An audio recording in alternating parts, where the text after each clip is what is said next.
South Africa کے city Johannesburg کے علاقے فوسبرگ میں قائم دعوت اسلامی کے مدنی مرکز فیضان مدینہ میں UK سے آئے ہوئے عالم دین حضرت مولانا مفتی شمس الہدیٰ مصباحی مدۃ ظلہ العالی کی تشریف آوری ہوئی، جہاں ذمہ داران نے انہیں مدنی مرکز فیضان مدینہ کا وزٹ کرایا اور جوہانسبرگ سمیت ساؤتھ افریقہ اور عالمی سطح پر دعوت اسلامی کے تحت ہونے والے دینی و فلاحی کاموں کے حوالے سے گفتگو کا سلسلہ رہا۔ اس موقع پر مفتی شمس الہدیٰ مصباحی مدۃ ظلہ العالی نے اپنی دعاؤں سے نوازا اور اسلامی بھائیوں سے ملاقات کا سلسلہ بھی ہوا۔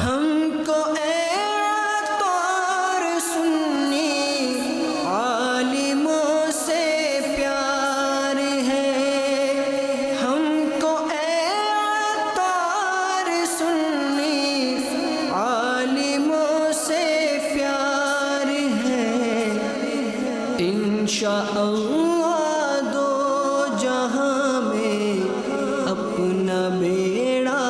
پار ہے، انشاءاللہ